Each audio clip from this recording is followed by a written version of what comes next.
हाँ तो बच्चों, कैसे हैं आप सभी लोग। आज हम बात करेंगे आर्मेचर रिएक्शन को, थोड़ा सा एलोबरेट करेंगे। प्रीवियस लेक्चर में मैंने आर्मेचर रिएक्शन को बहुत अच्छे से एक्सप्लेन किया है। अगर आप लोगों ने उस वीडियो को नहीं देखा है तो आप लोग उसको ज़रूर देख लीजिए। उसके बाद ये वीडियो लेक्चर आपको बिल्कुल क्लियर हो जाएगा। इसमें मैं आपको एक्सप्लेन करूंगा कि कैसे आर्मेचर रिएक्शन को कंपनसेटिंग वाइंडिंग और इंटरपोल किस प्रकार आर्मेचर रिएक्शन को रिमूव करता है, और किस तरह के आर्मेचर रिएक्शन को, जैसे जनरली दो प्रकार का आर्मेचर रिएक्शन मैंने बताया था, एक क्रॉस मैग्नेटाइजिंग, एक डीमैग्नेटाइजिंग। क्रॉस मैग्नेटाइजिंग ही डोमिनेटिंग होता है, ज़्यादा होता है इन कंपैरिजन टू डीमैग्नेटाइजिंग के।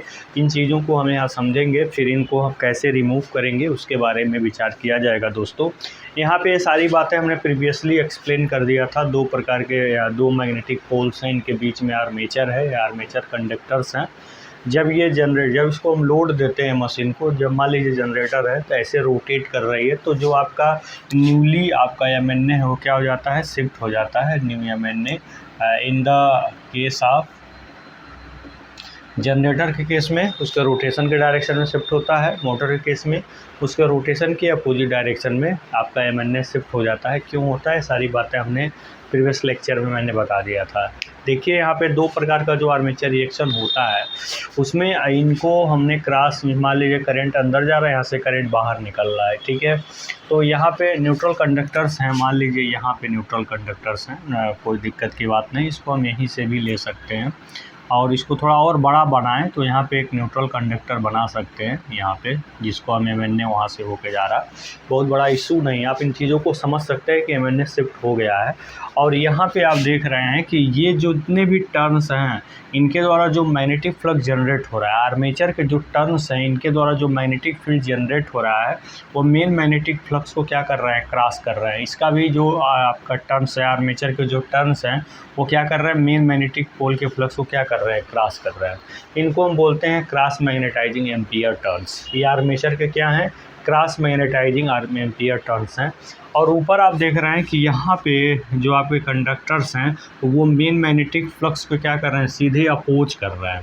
तो इनको हम क्या कहते हैं, इन दोनों को, इनको हम कहते हैं डीमैग्नेटाइजिंग एम्पियर टर्न्स, ठीक है। तो ये क्रॉस मैग्नेटाइजिंग और ऊपर वाले क्या हो गए, डीमैग्नेटाइजिंग, क्योंकि ये मेन मैग्नेटिक पोल के फ्लक्स को क्या कर रहा है, डीमैग्नेटाइज कर रहा है। और यहाँ पे ये दोनों क्या कर रहा है, क्रॉस कर रहा है, ठीक है। तो यहाँ पे हम चाहें तो इनको सेपरेट कर सकते हैं ऐसे करके, ठीक है। ऐसे करके इनको हम सेपरेट कर सकते हैं। मतलब हम यहाँ पे दिखा रहे हैं कि यहाँ पे डीमैग्नेटाइजिंग एम्पियर टर्न्स हैं और यहाँ पे क्या है, क्रॉस मैग्नेटाइजिंग एम्पियर टर्न्स हैं। मान लीजिए अगर यहाँ से ये इनके मिड का एंगल थीटा है, ये भी एंगल थीटा है, तो ये 2 थीटा है, क्या है, मैकेनिकल एंगल है। ये देखिए, मैकेनिकल एंगल और इलेक्ट्रिकल एंगल का कॉन्सेप्ट क्या है ये चीज़ समझिए। जैसे मान लीजिए 2 पोल का मशीन है, ठीक है, और पूरा कंडक्टर एक चक्कर आपका आर्मेचर जो है रोटेट कर दिया। तो जब पूरा एक चक्कर रोटेट करेगा तो इस प्रकार से एसी पल्स बनेंगे, भाई एक एन का एक एस का। तो यहाँ पे आप क्या देख रहे हैं कि टोटल जो एंगल बना वो एसी सिग्नल का क्या बना, 360 डिग्री, ठीक है। ये टोटल एक चक्कर भी लगाया तो एक चक्कर रोटेट करने में कितना एंगल बनाएगा सेंटर पे, 360। तो 2 पोल की मशीन है तो एक चक्कर में दोनों एंगल बराबर होते हैं। तो जो आपकी फिजिकली एंगल जो दिखता है वो मैकेनिकल एंगल होता है, जो सिग्नल का एंगल होता है यानी कि जो सप्लाई जनरेट होती है उसका जो एंगल होता है वो इलेक्ट्रिकल एंगल होता है। मान लीजिए यही 4 पोल की मशीन होती ना, तो ये पूरे चक्कर में आपका क्या होता, 3 यहाँ पे 720 एंगल बनता पूरे एक चक्कर में, अगर 4 पोल की मशीन होती तो। लेकिन ये आपका मैकेनिकल एंगल पूरे एक चक्कर में केवल 360 डिग्री ही होगा। और अगर इलेक्ट्रिकल एंगल की बात करेंगे तो 720 हो जाएगा। इसलिए मैकेनिकल एंगल और इलेक्ट्रिकल एंगल में एक रिलेशन होता है, ये थीटा एम इक्वल टू क्या होता है, 2 थीटा ई अपन पी। इसमें आप पुट करेंगे मैकेनिकल एंगल को तो इलेक्ट्रिकल एंगल को, तो मैकेनिकल एंगल आपको आसानी से मिल जाएगा। समझ में आ रही बात ना। तो ये इनका रिलेशन है। तो मैकेनिकल एंगल जो फिजिकली आपको दिख रहा है वो मैकेनिकल एंगल है। जो सप्लाई जनरेट होती है उसके अंदर उसमें जो एंगल बनता है वो क्या है, इलेक्ट्रिकल एंगल है, ठीक है।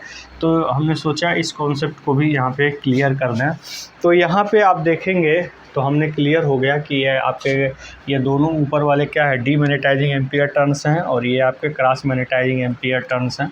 अगर हम बात करें टोटल एम्पियर टर्न्स पर पोल की तो क्या होगा, जेड इंटू आई क्या है, टोटल एम्पियर टर्न, जेड क्या है, नंबर्स ऑफ कंडक्टर, ये आपका टर्न मतलब फ्लोइंग करंट, तो जेड इंटू आई ये टोटल एम्पियर टर्न्स है। अगर पर पोल देखेंगे तो टोटल एम्पियर टर्न्स पर पोल क्या, टोटल एम्पियर टर्न्स पर पोल अगर हम देखेंगे तो क्या होगा, जेड आई अपन पी होगा। ठीक है, तो चलिए हम यहाँ पे देखते हैं ये आपका जो क्रॉस मैग्नेटाइजिंग एम्पियर टर्न्स हैं वो क्या है, टोटल जेड आई अपन कितना है, देखिए यहाँ पे टोटल यहाँ पे आप देखेंगे एम्पियर टर्न्स कितना है, यहाँ पे है, ये क्या है आपके डीमैग्नेटाइजिंग एम्पियर टर्न्स है, वहाँ पे आपको दिख रहा होगा, 1 मिनट।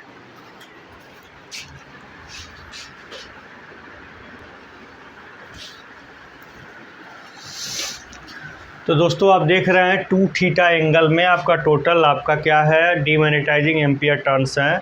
तो डीमैग्नेटाइजिंग एम्पियर टर्न का फार्मूला क्या होता है, जेड आई, अब पूरा क्या है 360 आपका क्या है मैकेनिकल एंगल है, तो 2 थीटा में अपन 360 से जब टोटल एम्पियर टर्न से मल्टीप्लाई करेंगे तो डीमैग्नेटाइजिंग एम्पियर टर्न्स आपको मिल जाएगा। सिमिलरली आपको क्रॉस मैग्नेटाइजिंग एम्पियर टर्न्स आपको कैसे मिलेगा, जब total ampere turns Z I upon P, यानी कि टोटल एम्पियर टर्न्स आप निकालेंगे जेड आई अपन पी से, जब आप क्या करेंगे सब्ट्रैक्ट करेंगे क्या आपका डीमैग्नेटाइजिंग एम्पियर टर्न्स को जब आप सब्ट्रैक्ट करेंगे तो आपको क्रॉस मैग्नेटाइजिंग एम्पियर टर्न्स आपको मिल जाएगा। तो ये आपका क्या है, डीमैग्नेटाइजिंग एम्पियर टर्न्स का फार्मूला है और ये आपका क्या है, क्रॉस मैग्नेटाइजिंग एम्पियर टर्न्स का फार्मूला है। ठीक है, तो आप जो है इस फार्मूले का आप इस्तेमाल कर सकते हैं जब आपको एम्पियर टर्न्स पूछा जाएगा तब। ठीक है, तो यहाँ पे आप निकाल भी सकते हैं, इनका डेरिवेशन की कोई ज़रूरत नहीं है, कोई इसके डेरिवेशन की नीड नहीं है, अगर होता तो बताया जाता, बस आपका इसका फार्मूला बस याद रखिए, ये डीमैग्नेटाइजिंग एम्पियर टर्न्स, फिर यहाँ पे क्रॉस मैग्नेटाइजिंग एम्पियर टर्न्स का फार्मूला क्या होता है। ठीक है, 2 थीटा m क्या है, मैकेनिकल एंगल है। तो ये बता दिया गया, इसके पीछे रीज़न है बताने का, क्यों ऐसा बताया गया है अभी आगे आपको समझ में आ जाएगा। तो यहाँ पे आप देख रहे हैं कि इस आर्मेचर का फ्लक्स जो है ये कर क्या रहा है, मेन मैग्नेटिक पोल के फ्लक्स को क्या कर रहा है, डीमैग्नेटाइज कर रहा है, क्या कर रहा है, डीमैग्नेटाइज कर रहा है। तो हमें इसके फ्लक्स को न्यूट्रलाइज करना पड़ेगा, इसलिए हम यहाँ पे क्या लगा देते हैं, कंपनसेटिंग बाइंडिंग लगा देते हैं, इसी के इक्वल में जो आपका क्रॉस मैग्नेटाइजिंग एम्पियर टर्न्स उसी के इक्वल में यहाँ पे हम क्या कर देते हैं, बाइंडिंग कर देते हैं। तो यहाँ पे होता क्या है कि यहाँ पे क्रॉस है तो यहाँ पे डॉट करेंगे, यहाँ पे डॉट है तो यहाँ पे क्रॉस करेंगे और इसको आर्मेचर के ही सीरीज में जोड़ देते हैं। तो इनका जो फ्लक्स बनता है दोस्तों, करंट बाहर आ रही है ना, तो फ्लक्स, इसका फ्लक्स ऊपर की ओर जाता है और ये क्या अंदर जा रही है ना, तो इसका फ्लक्स ऐसे आपका जस्ट इसका क्या करता है, अपोज करता है। यानी कि आपका जो कंपनसेटिंग बाइंडिंग है उसका जो फ्लक्स होता है वो आर्मेचर के फ्लक्स का क्या करता है, अपोज करता है। तो इस प्रकार से क्रॉस मैग्नेटाइजिंग आपका जो आर्मेचर रिएक्शन है वो कंपनसेटिंग बाइंडिंग से क्या हो जाती है, कंपनसेट हो जाती है। Only cross magnetizing armature reaction, ठीक है, कंपनसेटिंग बाइंडिंग से क्या हो जाती है, कंपनसेट हो जाती है। अब बचा यहाँ पे डीमैग्नेटाइजिंग इफेक्ट बहुत कम होता है ये। अब इसको हमें न्यूट्रलाइज करने के लिए हम क्या करते हैं, यहाँ पे इंटरपोल की व्यवस्था करते हैं और इंटरपोल की पोलैरिटी कैसे निकालते हैं हम आपको अभी एक्सप्लेन कर देंगे। तो आपको ये समझ में आ गया होगा कि यहाँ पे कंपनसेटिंग बाइंडिंग ये आपके मेन पोल के फेस पे ही होता है, आर्मेचर के सीरीज में होते हैं, इसलिए कि आर्मेचर में जैसे फ्लक्स बढ़ेंगे करंट बढ़ेगा, उसी अनुसार आपके कंपनसेटिंग बाइंडिंग में भी करंट बढ़ेगा, फ्लक्स बनेगा, ताकि आर्मेचर के फ्लक्स को क्रॉस मैग्नेटाइजिंग आर्मेचर रिएक्शन, यानी कि जो आपका आर्मेचर का फ्लक्स मेन मैग्नेटिक पोल के फ्लक्स को क्रॉस कर रहा है उस फ्लक्स को ये क्या करेगा, कंपनसेटिंग बाइंडिंग का फ्लक्स न्यूट्रलाइज कर देगा। ठीक है, अब यहाँ पे हम करेंगे क्या, अगर आप यहाँ पे अगर आप इसके साथ आप यूज कर रहे हैं क्या कंपनसेटिंग बाइंडिंग, तब तो हमें इसमें केवल डीमैग्नेटाइजिंग एम्पियर टर्न से ही इसमें आपको लगाने पड़ेंगे। ये डॉट हो गया, ये आपका क्रॉस हो गया। तो इसमें केवल इसी को न्यूट्रल करने के लिए यहाँ पे जो आपके कंडक्टर्स थे, इसी को ही केवल न्यूट्रल करने के लिए हम यहाँ क्या लगाएंगे, आपके एम्पियर टर्न्स लगाएंगे, डीमैग्नेटाइजिंग एम्पियर टर्न्स ही यहाँ पे लगाएंगे, इसी के इक्वल में लगाएंगे, ताकि इसके द्वारा जो मैग्नेटिक फ्लक्स है उसको ये क्या कर सके, न्यूट्रलाइज कर सके। ठीक है, तो इसका जो फ्लक्स होगा, इसके फ्लक्स के क्या होगा, अपोजिट होगा, जिसकी वजह से इनका जो मैग्नेटिक फ्लक्स है, इनके मैग्नेटिक फ्लक्स के अपोजिट होने की वजह से ये जो होंगे, ये मेन मैग्नेटिक पोल के फ्लक्स को डीमैग्नेटाइज नहीं कर पाएंगे। ठीक है, लेकिन अगर मान लीजिए केवल आप इंटरपोल ही यूज कर रहे हैं, छोटी मशीन है तो इंटरपोल ही अगर आप केवल यूज कर रहे हैं, तो टोटल एम्पियर टर्न्स, आर्मेचर के टोटल एम्पियर टर्न्स के इक्विवेलेंट में यहाँ पे बाइंडिंग करेंगे, ताकि आर्मेचर के टोटल फ्लक्स को ये क्या करेगा, ये इसका फ्लक्स N से S की ओर जाएगा, तो आर्मेचर के टोटल फ्लक्स को क्या करेगा, ये डीमैग्नेटाइज करने का प्रयास करेगा। इस प्रकार से ये डीमैग्नेटाइजिंग और क्रॉस मैग्नेटाइजिंग दोनों आर्मेचर रिएक्शन को क्या करेगा, ये कंपनसेट करने की कोशिश करता है, क्या, आपकी इंटरपोलिंग। तो आप देखिए इसके भी जो बाइंडिंग होते हैं, ये भी आपके आर्मेचर के सीरीज में ही जोड़े जाते हैं, आप ध्यान दीजिएगा, ताकि आर्मेचर का जो करंट जिस हिसाब से बढ़ेगा उसी हिसाब से इसके भी करंट बढ़ेंगे, इसके भी फ्लक्स बढ़ेगा, और ये आर्मेचर के फ्लक्स को न्यूट्रलाइज करने में, कंपनसेट करने में उतना ही इसको क्या होगा, कन्वीनियंस होगा। ठीक है, तो आप ऐसे कह सकते हैं, एक बात और कह सकते हैं कि जब हमारा कंपनसेटिंग बाइंडिंग है और ये आर्मेचर रिएक्शन को न्यूट्रलाइज कर रहा है, तो आखिर डिफरेंस क्या है। मेनली अगर इंटरपोल और कंपनसेटिंग बाइंडिंग में अगर आपसे कोई डिफरेंस पूछे कि इनका काम कुछ अलग क्या है, तो आप क्या बताएंगे, भाई ये भी आर्मेचर के सीरीज में, ये भी आर्मेचर के सीरीज में है, ये भी आर्मेचर रिएक्शन को डीमैग्नेटाइज करता है, ये भी आर्मेचर रिएक्शन को लेकिन इसका कुछ एक्स्ट्रा वर्क क्या है। देखिए आर्मेचर एमएमएफ को दोनों कैंसिल करते हैं, लेकिन इसका एक एक्स्ट्रा काम क्या है कि ये आपका इंटरपोल क्या करता है, एक्स्ट्रा एमएमएफ प्रोवाइड करता है, जिसके वजह से इन कंडक्टर्स में जो रिएक्टेंस वोल्टेज जनरेट होता है in the case of commutation. ठीक है, अभी हम आपको बताएंगे कम्यूटेशन में होता क्या है। का देखिए मान लीजिए ये करंट है, ये करंट इस मैग्नेटिक पोल के फील्ड से इस मैग्नेटिक पोल पे जा रही है, कि फील्ड में जा रही है, तो जाहिर सी बात है इसमें करंट में इस हर एक कंडक्टर की मैं बात कर रहा हूँ, हर एक कंडक्टर में क्या होगा, करंट पहले आपका एक डायरेक्शन में n के डायरेक्शन में रहेगा, मान लीजिए n के डायरेक्शन में, n का डायरेक्शन प्लस है, फिर यहाँ पे गई, वहाँ पे करंट जीरो हो गया, फिर इसके डायरेक्शन में आई, यानी कि यहाँ पे माइनस हो गई। तो करंट जब चेंज हो रहा है ना मैग्नेटिक पोल में जाने पर, एक पोल से दूसरे पोल में जब करंट आपका चेंज हो रहा है, क्या प्लस आई से जीरो फिर माइनस आई, किसी पर्टिकुलर कंडक्टर की हम बात करें, तो होगा क्या, जब करंट चेंज होगा तो उसमें एक ईएमएफ जनरेट हो जाएगा, क्योंकि फैराडेज का ही लॉ है, जब उसमें ईएमएफ जनरेट हो जाएगा उसी कांच का अपोज करेगा जिससे वो जनरेट हुआ है।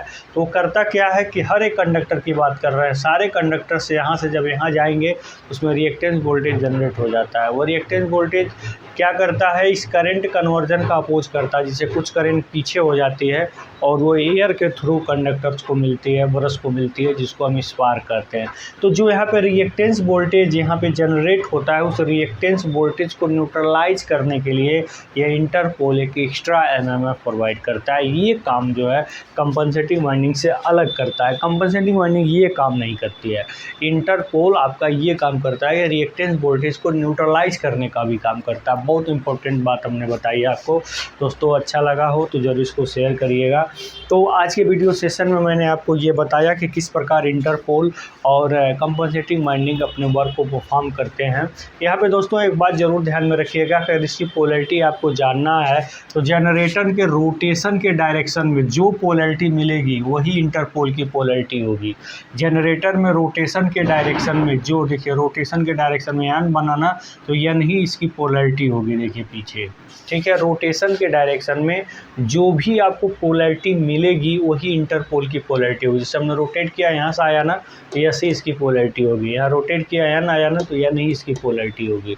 और आपके मोटर के केस में जस्ट अपोजिट होता है, उसमें और कुछ नहीं है। तो मोटर के केस में क्या होता है, आपने रोटेशन के डायरेक्शन में जो भी पोलैरिटी मिलेगी उसका अपोजिट पोलैरिटी आपका इंटरपोल की पोलैरिटी होती है। रोटेशन के डायरेक्शन में जो भी पोलैरिटी मिलेगी, जैसे रोटेट यहाँ मिला ना, तो मोटर उल्टा घूमता है, यहाँ मिला ना, तो इसकी अपोजिट पोलैरिटी यहाँ पे होगी। ये घूमते आए, यहाँ यस मिला ना, इसकी अपोजिट पोलैरिटी यहाँ होगी। तो आप ऐसे भी जान सकते हैं और ऐसे भी जान सकते हैं कि हमें आर्मेचर एमएमएफ को न्यूट्रलाइज करना है तो हमें इंटरपोल इस प्रकार से लगाना पड़ेगा ताकि ये पोलैरिटी आर्मेचर एमएमएफ को क्या कर सके, न्यूट्रलाइज कर सके दोस्तों।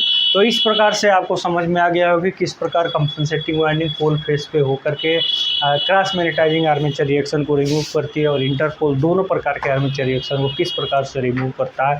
आर्मेचर रिएक्शन को रिमूव करने के साथ साथ रिएक्टेंस वोल्टेज को न्यूट्रलाइज करता है, जो स्पार्किंग में अहम भूमिका निभाते हैं। ये रिएक्टेंस वोल्टेज के ही कारण बेसिकली क्या होता है, आपका स्पार्किंग होती है दोस्तों, क्योंकि कंडक्टर में जब करंट चेंज होती है तो due to change of current उसमें ईएमएफ इंड्यूस्ड हो जाता है जो उसके चेंज होने को अपोज करता है। तो पूरी तरीके से करंट चेंज नहीं हो पाती, कुछ करंट पीछे हो जाती है, वो एयर के थ्रू ब्रश को मिलती है जिसको हम क्या कहते हैं, स्पार्किंग कहते हैं। ठीक है, तो हमें आशा करते हैं कि आपको ये लेक्चर ज़रूर समझ में आया होगा। अगर आया होगा तो कमेंट ज़रूर करिएगा। बिल्कुल कमेंट नहीं आता है इसलिए थोड़ा सा डीमोटिवेशन हो जाता है दोस्तों।